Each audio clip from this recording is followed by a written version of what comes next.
जय हिंद साथियों, स्वागत है आपका अपने चैनल पे। आज फिर अपन रूबरू हुए हैं एक नई जानकारी के साथ, नए सेशन के साथ। वो देखेंगे आज 1 दिसंबर 2020 को जो दिल्ली पुलिस का पेपर हुआ था थर्ड शिफ्ट में, उसका सॉल्यूशन। तो शुरू करते हैं बिना किसी देरी के। आज का पहला क्वेश्चन है, निम्नलिखित में से कौन सी नदी अमरकंटक की पहाड़ियों से निकलती है? तो वो है नर्मदा नदी। अमरकंटक की पहाड़ियों से निकलने वाली नदी है वह नर्मदा नदी। और ये अपना जल खंबात की खाड़ी में लेके जाती है। नर्मदा नदी अपना जल कहाँ लेके जाती है? तो खंबात की खाड़ी में। और फिर एक ताप्ती। ये ताप्ती नदी का उद्गम स्थल है तो वह एमपी का एक बैतूल जिला है। एमपी का बैतूल जिला, एमपी में बैतूल से निकलती है और ये अपना जल खंबात की खाड़ी में लेके जाती है। फिर है महानदी। महानदी निकलती है छत्तीसगढ़ के रायपुर से। महानदी निकलती है रायपुर के, छत्तीसगढ़ रायपुर से निकलती है। और सिहावा नामक स्थान है, एक सिहावा नामक स्थान है, यहाँ से निकलती है और ये अपना जल लेके जाती है बंगाल की खाड़ी में। फिर है कावेरी नदी। कावेरी नदी निकलती है ब्रह्मगिरी की पहाड़ी से। कावेरी नदी निकलती है, वो निकलती है ब्रह्मगिरी की पहाड़ी से। कावेरी नदी का उद्गम स्थल है तो वह है ब्रह्मगिरी की पहाड़ी। और ये ब्रह्मगिरी की पहाड़ी है, कुर्ग जगह है कर्नाटक में, वहाँ से निकलती है और ये अपना जल लेके जाती है बंगाल की खाड़ी में। तो ऊपर की दो नदियाँ हैं नर्मदा और ताप्ती, ये अपना जल लेके जाती है खंबात की खाड़ी में। और नीचे की दो नदियाँ हैं महानदी और कावेरी, ये अपना जल लेके जाती है बंगाल की खाड़ी में। तो ये आप अपने नोट्स में नोट कर लेना।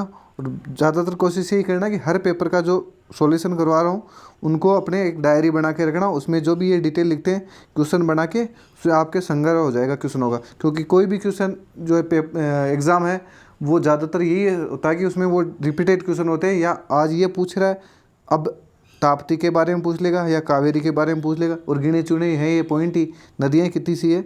तो आप इनको एक नोट्स फॉर्म में लिखना चाहिए आपको। तो शुरू करते हैं आगे। अगला क्वेश्चन है, और इससे पहले जो फर्स्ट और सेकंड शिफ्ट का पेपर हुआ था वो भी वीडियो डाले हुए हैं चैनल पे, वो देख सकते हो। और उसका लिंक मैं डिस्क्रिप्शन में दे दूंगा, वहाँ जाके आप देख लेना। फिर है, उन विभिन्न परिस्थिति तंत्रों का एक संग्रह है जिनमें एक समान जलवायु परिस्थितियाँ पाई जाती है, तो वह है जीवोम। ये देख लो क्वेश्चन कैसे कैसे क्या पूछे जाते हैं, आपका उस हिसाब से आपको स्ट्रेटेजी बनानी है। फिर अगला क्वेश्चन, निम्नलिखित में से किस भुगतान बैंक ने अप्रैल, ये करंट का है, और करंट के किस लेवल के क्वेश्चन पूछे जाते हैं। और जो पीछे में मैंने 2 वीडियो डाले हैं उसमें भी बताया कि करंट के लगभग 15 क्वेश्चन करंट जीके के पूछे जा रहे हैं हर पेपर में। 15 क्वेश्चन करंट जीके के और 6 से 7 क्वेश्चन पॉलिटी के। और वही है 15 मैथ के हैं और 25 रीजनिंग के। और रीजनिंग में मैं बता देता हूँ 15 में से 10 से 12 क्वेश्चन तो आकृतियों से संबंधित है, और आकृतियों की प्रैक्टिस आपको खुद से करनी पड़ेगी ये बुक से लेके। तो ये वाला पैटर्न है। बाकी बचा हुआ जीके जीएस है ही, जिसमें साइंस का रोल है बहुत कम है, वो भी 3 से 4 क्वेश्चन आते हैं। चलो अगला क्वेश्चन है, सील किए गए जाने योग्य या खुले कांच के पात्र जिसमें मृदा और पादप होते हैं और जिन्हें रख रखाव के लिए खोलकर उनके अंदर के पादपों तक पहुंचा जा सकता है, किस नाम से जाना जाता है? तो वह है टेरारियम। फिर है अगला क्वेश्चन जो पूछा गया है मॉडर्न इंडिया से, तो यह है, सर रिचर्ड स्टेफोर्ड क्रिप्स को भारतीय राजनीतिक समूह से सहयोग प्राप्त करने के लिए निम्नलिखित में से किस वर्ष में भारत भेजा? तो ये भेजा है 1942 को। क्रिप्स मिशन भारत कब आया? इसे क्रिप्स मिशन के नाम से भी जाना जाता है, क्रिप्स मिशन। ये क्रिप्स मिशन भारत आया था मार्च 1942 को। क्रिप्स मिशन आया था मार्च 1942 को। इसमें कितने सदस्य थे? तो इसमें 3 सदस्य थे, Stafford Cripps, sir Francis Lawrence और A B Alexander. Sir Patrick Lawrence और एक स्टेफर्ड क्रिप्स। ये तो हो गया ये। फिर 1920 या 42 आ गया। तो 1942 में और क्या क्या हुआ था? तो 1942 में देखो, एक तो हुआ था भारत छोड़ो आंदोलन, वो हुआ था 9 अगस्त 1942 को हुआ था भारत छोड़ो आंदोलन। और 1942 में हुआ है वह आज़ाद हिंद फौज का गठन, आज़ाद हिंद फौज का गठन। तो ये सब चीज़ें आपको देखनी है। फिर है आगे अगला क्वेश्चन।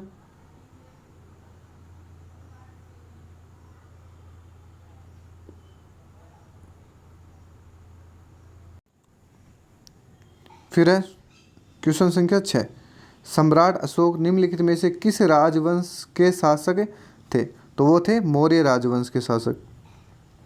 अब मौर्य राजवंश, तो मौर्य राजवंश के संस्थापक कौन थे?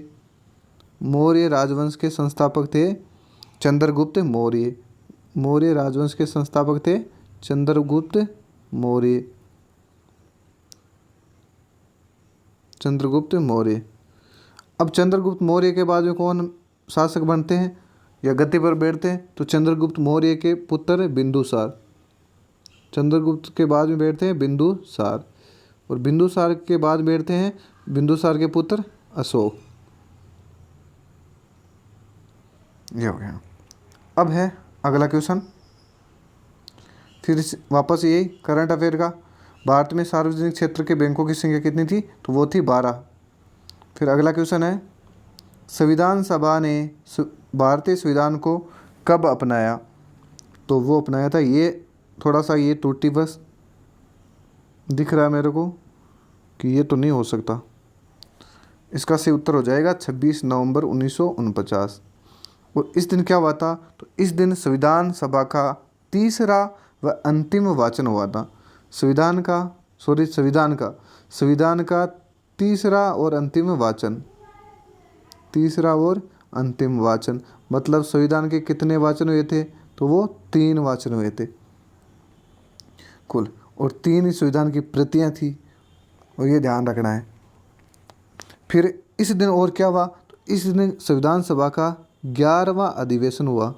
11वां अधिवेशन हुआ, और इस दिन संविधान आंशिक रूप से लागू हुआ। यानी संविधान 26 नवंबर 1949 को आंशिक रूप से लागू हो जाता है। और इस दिन क्या होता है, कुल 395 अनुच्छेद है, उनमें से 15 अनुच्छेद इसी दिन लागू हो जाते हैं। वो 15 कौन कौन से हैं वो मैं आपको बता देता हूँ, एक बार ये नोट कर लेना आप। देखो, यानी कि 395 में से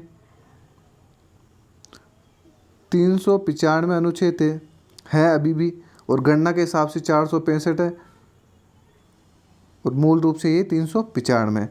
तो ये 15 अनुच्छेद तो लागू हो गए थे 26 नवंबर 1949 को, और शेष यानी 380 अनुच्छेद हुए थे 26 जनवरी 1950 को लागू। अब ये 15 कौन कौन से थे? तो वह है, एक तो 5, 6, 7, 8 और 9 ये, और फिर एक था अनुच्छेद 60, और एक था अनुच्छेद 324, फिर अनुच्छेद 366 और अनुच्छेद 367, और फिर थे 379, 380, 388, 391, 92 और 93। अब यह तो है नागरिकता से संबंधित, और ये 60 था राष्ट्रपति की शपथ, और 324 में है निर्वाचन आयोग, और 366-67 में है निर्वाचन का प्रावधान, और ये इसमें है अस्थायी प्रावधान। ये सब 15 अनुच्छेद इसी दिन लागू हो गए थे, और इसी दिन संविधान को अंगीकृत, आत्मार्पित और अधिनियमित किया गया था। फिर है अगला क्वेश्चन, निम्नलिखित में से किस वर्ष में भारतीय राष्ट्रीय कांग्रेस के लाहौर अधिवेशन में जवाहरलाल नेहरू का अध्यक्ष के रूप में चयन किया गया था? ये अधिवेशन से ज़रूर क्वेश्चन आते हैं, और ये पढ़ने भी है। बाकी मैं भी कोशिश करूँगा आपको ट्रिकों से या कैसे भी सीक्वेंस से याद कराने की कोशिश करूँगा, आगे वीडियो लेके आऊँगा आपके लिए। तो ये है। तो 1929 में कांग्रेस का 45वां अधिवेशन हुआ था। 1929 में कांग्रेस का 45वां अधिवेशन हुआ था और 45वां अधिवेशन लाहौर में हुआ था और इसकी अध्यक्षता की थी जवाहरलाल नेहरू ने। फिर 1928 में कौन सा हुआ, तो सीधा सीधा है 44वां। और इस 44वां जो अधिवेशन है वो कहाँ हुआ था, तो ये कलकत्ता में हुआ था। और इसकी अध्यक्षता किसने की, तो इसकी अध्यक्षता मोतीलाल नेहरू ने की थी। फिर है 1924। 1924 में जो अधिवेशन हुआ था वो हुआ था 40वां अधिवेशन। 40वां अधिवेशन, और ये हुआ था बेलगाम में। और ये बेलगाम वाले अधिवेशन की अध्यक्षता की थी महात्मा गांधी ने। और ये इंपॉर्टेंट है, पूछा भी जाता है कि महात्मा गांधी ने किस अधिवेशन की अध्यक्षता की, तो 40वें, और किस वर्ष 1924, और किस अधिवेशन की, तो बेलगाम अधिवेशन। और महात्मा गांधी ने केवल इसी अधिवेशन की अध्यक्षता की, यानी एक ही बार अध्यक्षता की थी और वो की थी बेलगाम अधिवेशन की। तो ये आप नोट कर लेना। फिर है, और बता दूं मैं आपको अधिवेशनों से संबंधित कुछ। फिर है 1900, अपन देख लेते हैं 1927 से। 1927 1927 में हुआ था। फिर 1928 में, 1929, 30 और 31। 1927 में हुआ था 43वां अधिवेशन, कांग्रेस का 43वां अधिवेशन। ये हुआ था मद्रास में, और इसकी अध्यक्षता की थी M.A. अंसारी ने। चलो ये हो गया। फिर 28 का वही कलकत्ता में हुआ था और अध्यक्षता की थी मोतीलाल नेहरू ने। फिर 29 लाहौर में हुआ ही था और इसकी अध्यक्षता की थी जवाहरलाल नेहरू ने। तो ये हो गया 44वां और ये हो गया 45वां अधिवेशन। फिर 30, तो 1930 में कांग्रेस का कोई भी अधिवेशन नहीं हुआ था। 1930 में कांग्रेस का कोई भी अधिवेशन नहीं हुआ। आपको पूछ ले कि 1930 के अधिवेशन की अध्यक्षता किसने की, तो ये अधिवेशन ही नहीं हुआ, तो अध्यक्षता कौन करेगा, नहीं करेगा कोई भी, तो ये ध्यान रखना। फिर 1931 में हुआ था, तो वो हुआ था कांग्रेस का 46वां अधिवेशन और ये हुआ था कराची में। और इसकी अध्यक्षता की थी सरदार वल्लभ भाई पटेल ने। तो ये ध्यान रखना है, ये सब आप नोट भी कर लेना अधिवेशन। और पहला अधिवेशन वही 1885 से शुरू हुआ है और ये सारे अधिवेशन में लेके आऊँगा एक अलग ही तरीके से अलग वीडियो में। और अभी अपन जीके जीएस का सॉल्यूशन कर रहे हैं, उसके बाद में मैं लेके आऊँगा आपके लिए कंप्यूटर का। कंप्यूटर में जैसे हर पेपर में कंप्यूटर 10 क्वेश्चन आ रहे हैं, हर पेपर में कंप्यूटर के 10 क्वेश्चन आ रहे हैं और लगभग मेरे पास है 40 पेपर सेट, तो मतलब 400 क्वेश्चन तो ऐसे हो गए सीधे। और मैं कोशिश करूँगा कि हर क्वेश्चन के पीछे 3 से 4 क्वेश्चन और ऐड करने की, जो जिनसे इंपॉर्टेंट वगैरह, ऐसे नहीं कोई कचरा उठा के डाल दिया। तो इन 3 क्वेश्चन भी अपन अटैच करेंगे एक के साथ, तो लगभग आपको 1200 क्वेश्चन मिल जाएंगे कंप्यूटर के इस पेपर सॉल्यूशन में। बाकी क्लासें तो और रहेगी, मतलब 1200 क्वेश्चन कंप्यूटर के कर लोगे ना, तो आपके कंप्यूटर में पास ही क्या, अच्छा स्कोर हो जाएगा। 10 में से आराम से 7 से 8 स्कोर कर लोगे मिनिमम, और इतना हो जाएगा तो कोई दिक्कत ही नहीं आएगी। चलो, तो वो अलग वीडियो में लेके आएंगे, अभी केवल जीके जीएस के करेंगे अपन।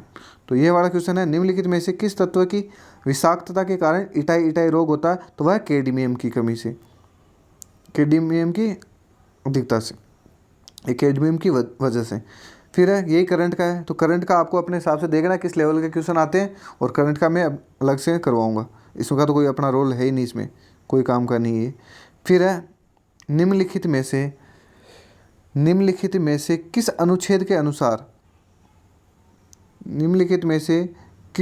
के अनुसार भारत के सर्वोच्च न्यायालय के पास संसद द्वारा दिए गए किसी भी निर्णय या आदेश की समीक्षा करने का अधिकार होता है, तो वह है अनुच्छेद 137 और इसे बोला जाता है न्यायिक पुनरावलोकन।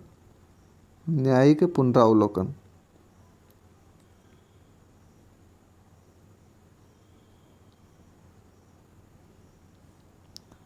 पुनरावलोकन से संबंधित अनुच्छेद है।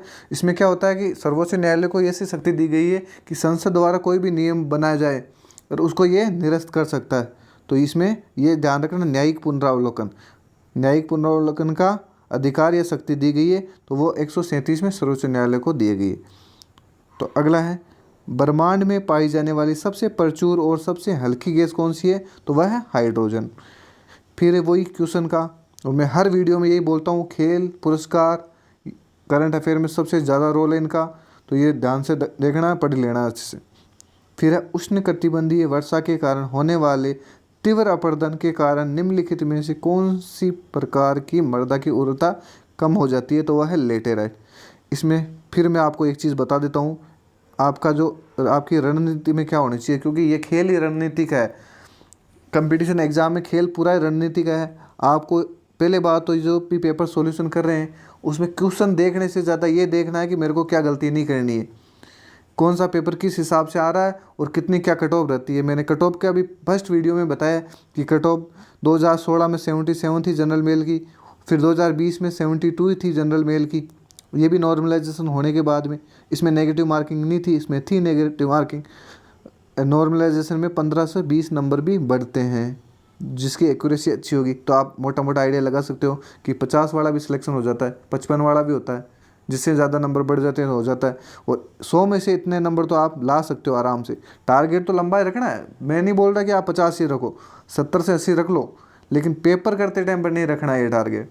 पेपर करते टाइम पर यही करना है कि आपको आ कितने रहे। अगर 50 पूरे आ रहे हैं और 10 में डाउट लग रहा है, 50-50 चांस लग रहा है, तो उसमें से आप कोशिश यही करो कि 9 ही में चांस लो, नहीं है कि आप 12, 13, 15 लो, क्योंकि वो नेगेटिव हो जाएंगे, फिर वही वापस दिक्कत हो जाएगी। इसलिए फिर वो अपने हिसाब से नॉर्मलाइजेशन में बढ़ जाएंगे और आपका सिलेक्शन हो जाएगा। तो इस जो पेपर सॉल्यूशन करवाने का मेरा यही मोटिव है कि आप ये देखोगे कि कौन सा क्वेश्चन किस लेवल का आ रहा है, वो बिल्कुल छेड़ना ही नहीं है, बस ये ज़्यादा देखना, ये सीखना है आपको। क्वेश्चन भी देखना है और साथ में सीखना भी है। तो देखते हैं अगला क्वेश्चन, जल जीवन मिशन अभियान निम्नलिखित में से किस वर्ष में शुरू किया गया था? और यही है, ये इंपॉर्टेंट है, ये ध्यान भी रखना। ये उसका उद्देश्य है 2024 तक ग्रामीण भारत के हर घर में घरेलू नल कनेक्शन के माध्यम से सुरक्षित और पर्याप्त पेयजल उपलब्ध करवाना है। तो ये क्वेश्चन ठीक है, ये 24 का भी है तो ये आप कर सकते हो उसमें। फिर ये 2019 का है और ये करंट अफेयर का है, क्योंकि कुछ क्वेश्चन ऐसे दिए जाते हैं वो स्टूडेंट का पेशेंस चेक करने के लिए कि बंदा इसमें हाथ डाल रहा है कि नहीं डाल रहा, ये आ नहीं रहा फिर भी ये कर रहा है, ये गलती तो नहीं करनी है। फिर एक क्वेश्चन, दूध गंगा नदी निम्नलिखित में से किस नदी की सहायक नदी है? चलो, दूध गंगा नदी ये कृष्णा नदी की सहायक नदी है। तो भाई साहब, कृष्णा नदी की और कौन सी सहायक नदियां हैं वो भी देख लेते हैं अपन। तो उसकी एक तो भीमा नदी भी कृष्णा नदी की सहायक नदी है, भीमा। एक है अपनी तुंगभद्रा, भीमा, तुंगभद्रा। फिर है मूसी है अमरावती,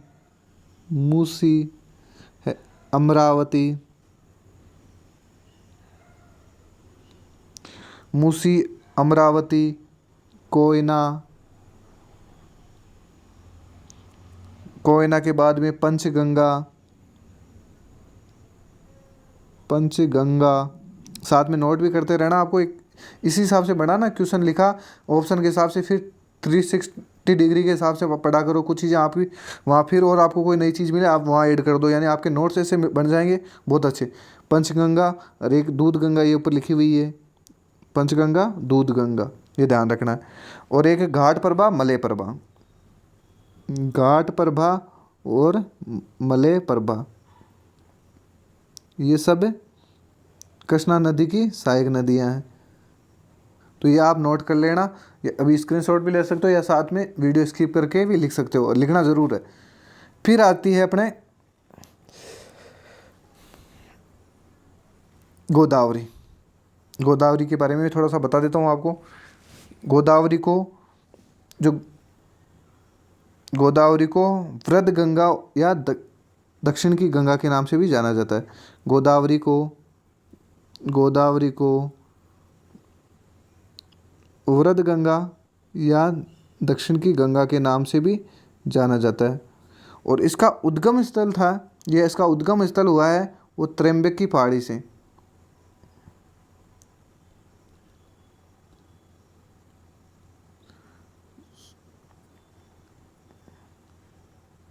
सॉरी, एक मिनट।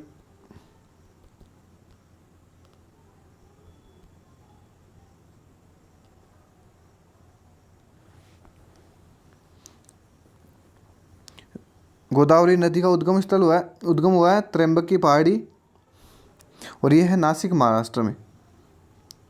गोदावरी नदी का जो उद्गम स्थल है वह है त्र्यंबक की पहाड़ी, नासिक।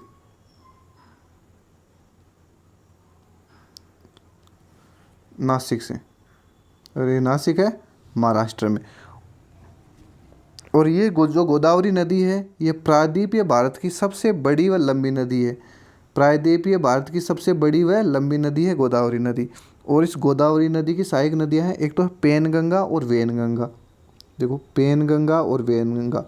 एक दूध गंगा और पंचगंगा थी, वो थी कृष्णा नदी की। और पेनगंगा और वेनगंगा, पेनगंगा और वेनगंगा, ये है किसकी? गोदावरी नदी की। तो ये ध्यान रखना, पेनगंगा और वेनगंगा ये दोनों है गोदावरी नदी की। और पंचगंगा और दूधगंगा ये है कृष्णा नदी की। चलो अगला है विशु। विशु निम्नलिखित में से किस राज्य के प्रसिद्ध त्योहारों में से एक है? तो इसका देख लेते हैं अपन। तो ये है केरल का। केरल के और कौन से त्योहार है? केरल, तो केरल में एक तो है ओणम। ये केरल का प्रमुख त्योहार है। केरल का प्रमुख त्योहार है, यह है ओणम। और फिर एक है विशु, ये ऊपर देख ही दिया। फिर एक त्रिशूर पूरम। त्रिशूर पूरम ये भी केरल का है। एक है अट्टुकल पोंगला। अट्टुकल पोंगला, अट्टुकल पोंगला ये भी केरल का है। एक है थेयम, ये इंपॉर्टेंट है, ये भी ध्यान रखना। थेयम, थेयम ये भी केरल का है। एक है तिरुवातिरा। तिरुवातिरा ये भी केरल का है। और एक लास्ट बच जाता है अरानमुला, यानी इससे बाहर नहीं जाएगा।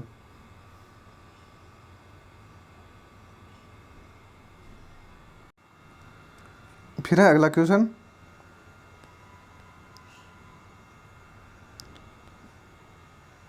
बेस्ट कॉस्ट्यूम डिजाइन श्रेणी में ऑस्कर पुरस्कार जीतने वाले प्रथम भारतीय व्यक्तित्व निम्नलिखित में से कौन थे? तो वो थी भानु अथैया। फिर अगला क्वेश्चन है, सांची स्मारक सर्वोत्तम तरीके से संरक्षित भारतीय बौद्ध स्तूप में से एक है। ये स्मारक निम्नलिखित में से किस राज्य में स्थित है? तो वह है मध्य प्रदेश। सांची का बौद्ध स्तूप ये मध्य प्रदेश में। फिर ये क्वेश्चन आ जाता है, राष्ट्रीय खेल पुरस्कार से संबंधित कितने लोगों को शामिल किया गया था, कितने खिलाड़ियों को? तो वह था 74 को।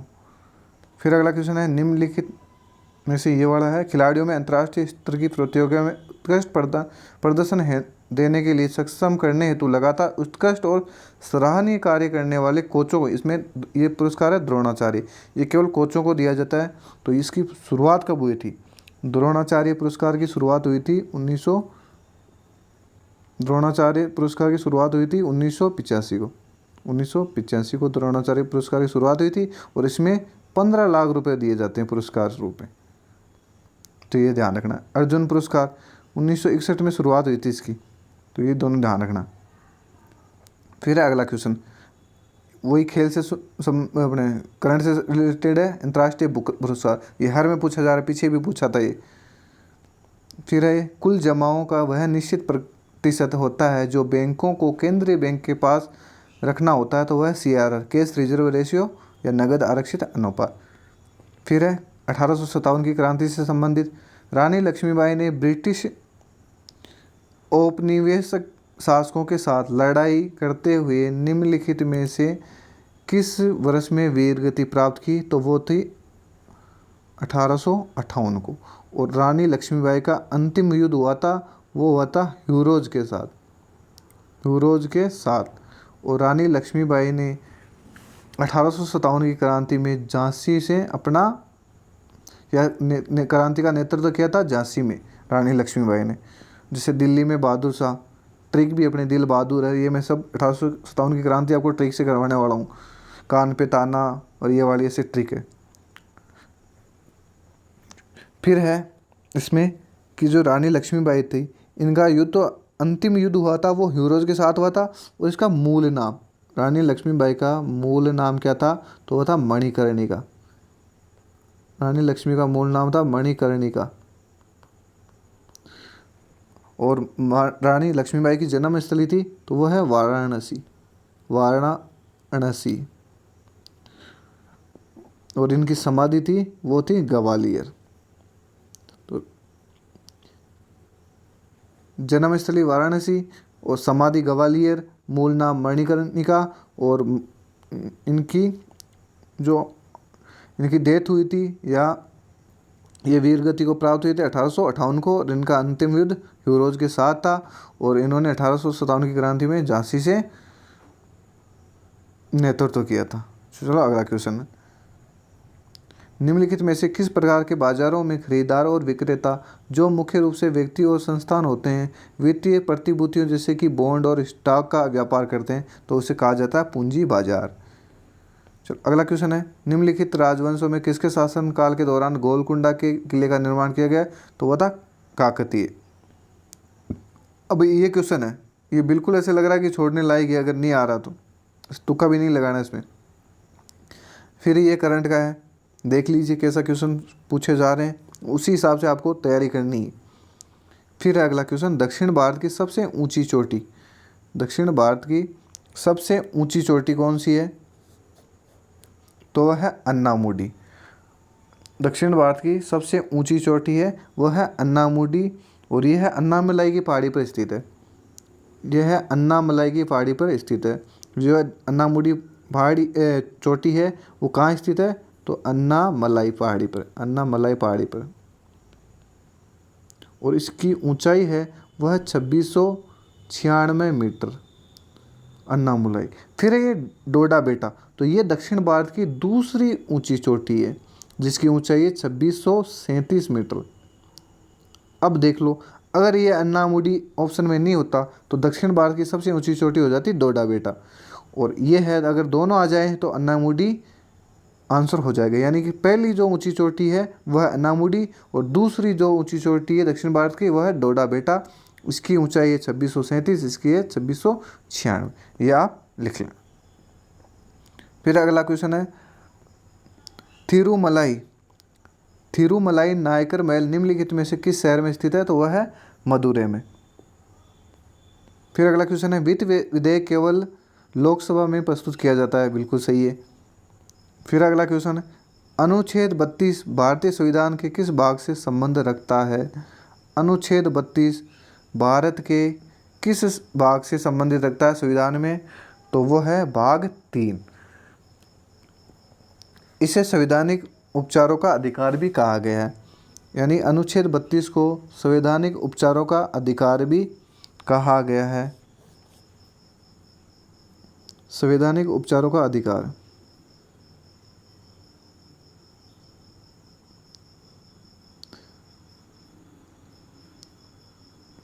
फिर कहा जाता है इसमें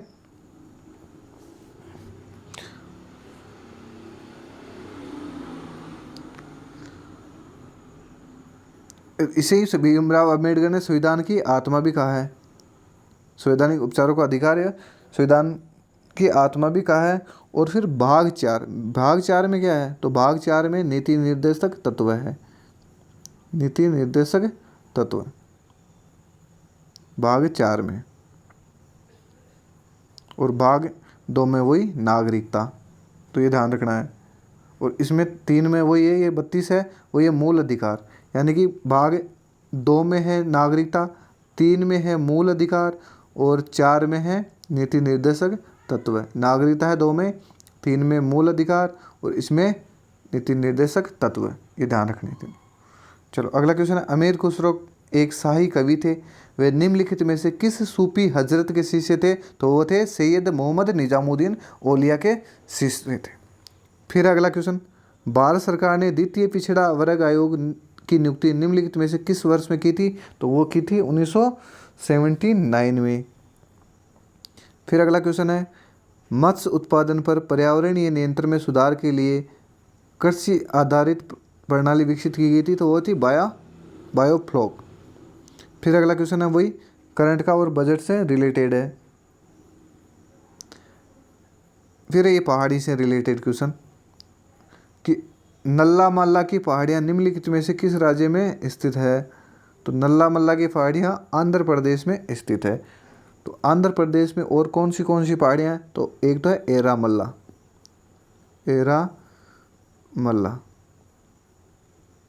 एक है हॉर्सलो, एरामल्ला की पहाड़ियाँ, हॉर्सलो, पलकोंडा या पतकोंडा भी बोला जाता है इसको, पतकोंडा,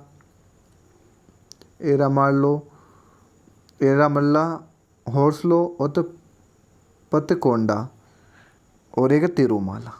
ये जो माला लग रही है ना, ये ध्यान रखना, ये आंध्र प्रदेश है,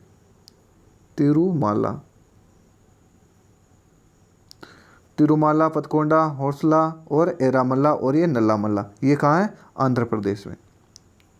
जिसके भी माला लगे ये ध्यान रखना, आंध्र प्रदेश में। और जिस त्योहारों में कूट लगे वो मिजोरम के। जैसे पूछा भी है पीछे वाला एग्जाम में दिल्ली पुलिस में, चापचर कूट महोत्सव कहाँ मनाया जाता है? तो वो मिजोरम में।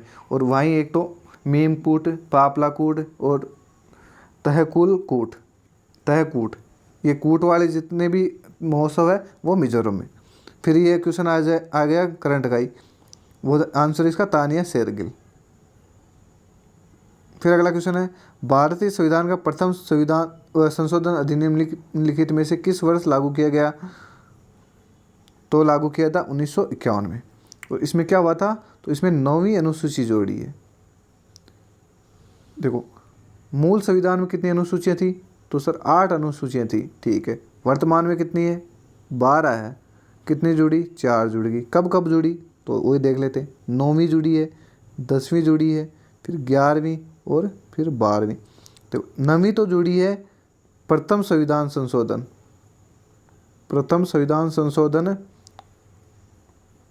1951।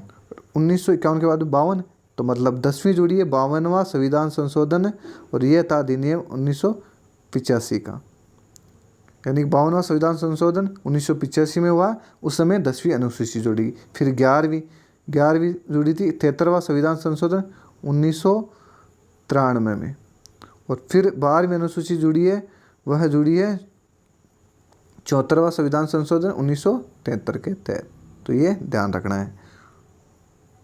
चलो अगला क्वेश्चन है, निम्नलिखित में से कौन सा प्राधिकरण भारत में मौद्रिक नीतियों के निर्माण में संबंध रखता है? तो वह है अपना RBI, वह है अपना RBI। और RBI की स्थापना हुई थी, वो हुई थी 1 अप्रैल 1935 को। RBI की स्थापना कब हुई? तो 1 अप्रैल 1935।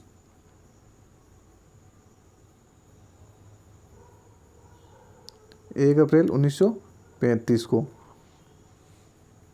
फिर इसका राष्ट्रीयकरण कब हुआ? तो उसका राष्ट्रीयकरण हुआ था 1 जनवरी 1949 को।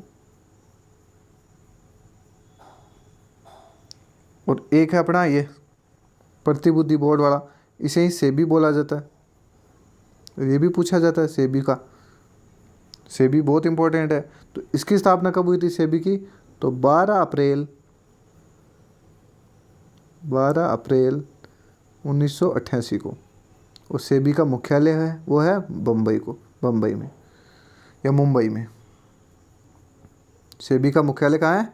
मुंबई में। और इसकी स्थापना हुई थी या गठन हुआ था 12 अप्रैल 1928 को। ये सब आप नोट कर लो। थोड़ा लिखने में ऐसे ही आ रहा है क्योंकि संसाधनों की थोड़ी कमी है, तो आप एडजस्ट कर लीजिएगा,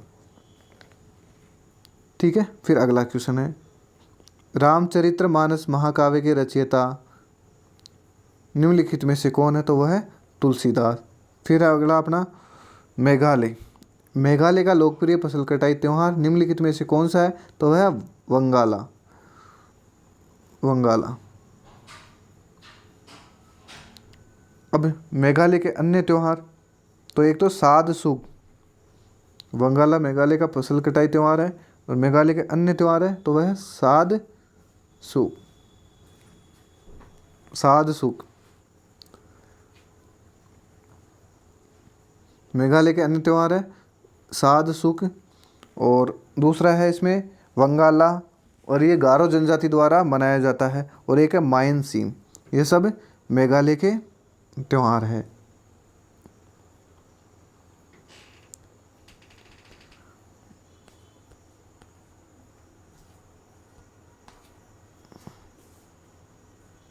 और ये चापचूरकूट है ही, ये मिजोरम का है। लोसर है, ये लोसर है लद्दाख में मनाया जाता है। लोसर महोत्सव लद्दाख में, वंगाला मेघालय में, और चापचूरकूट मिजोरम में। और जितने भी कूट आ जाएं वो सारे के सारे मिजोरम में करने हैं। फिर अगला क्वेश्चन है, मालाबार के दक्षिणी तालुकों में मालाबार विद्रोह निम्नलिखित में से किस वर्ष से हुआ था? तो वह है 1921 में। फिर अगला क्वेश्चन है, गरबा निम्नलिखित में से राज्य का एक प्रसिद्ध लोक नृत्य है। यह नृत्य देवी दुर्गा के 9 रूपों को सम्मान प्रदान करने के लिए नवरात्रि महोत्सव के दौरान किया जाता है। तो वह है गुजरात में, यानी गरबा नाम आते ही गुजरात। फिर अगला क्वेश्चन है, क्लोरोफ्लोरोकार्बन के उपयोग में पृथ्वी के वायुमंडल की निम्नलिखित में से कौन सी परत क्षतिग्रस्त हो सकती है? तो वह है ओजोन मंडल। फिर ये करंट का क्वेश्चन है। फिर IBEF वाणिज्य और उद्योग मंत्रालय द्वारा स्थापित एक ट्रस्ट है। दिए गए विकल्पों में IBEF का सही पूर्ण रूप का चयन कीजिए। तो इसका पूरा नाम हो जाएगा India brand equality foundation. India brand equality foundation. फिर अगला question, the God of small things नामक उपन्यास निम्नलिखित में से किसने लिखा था? तो ये लिखा था अरुंधति रॉय ने। और आज का लास्ट क्वेश्चन है GK का, हल्दी घाटी का युद्ध निम्नलिखित में से किस वर्ष लड़ा गया? हल्दी घाटी का युद्ध निम्नलिखित में से किस वर्ष लड़ा गया? तो ये लड़ा गया है 18 जून 1576 को। 18 जून 1576 को महाराणा प्रताप व अकबर के मध्य लड़ा गया। और अकबर की सेना का नेतृत्व किया था मान सिंह और आसफ खान ने। मान सिंह और आसफ खान ने अकबर की सेना का नेतृत्व किया था। और महाराणा प्रताप की जो सेना थी उसका पठान सेना नायक था हकीम का सूरी। और इस युद्ध को, यानी हल्दी घाटी के युद्ध को, मेवाड़ की थर्मोपोली ये कहा है कर्नल टोड ने। और खमनोर का युद्ध कहा है अबुल फजल ने। अबुल फजल ने इसको खमनोर का युद्ध कहा है। और AL श्रीवास्तव ने इस युद्ध को बादशाह बाग का युद्ध नाम दिया है। और ये अपने 50 क्वेश्चन GK के कंप्लीट हो गए हैं व्याख्या से।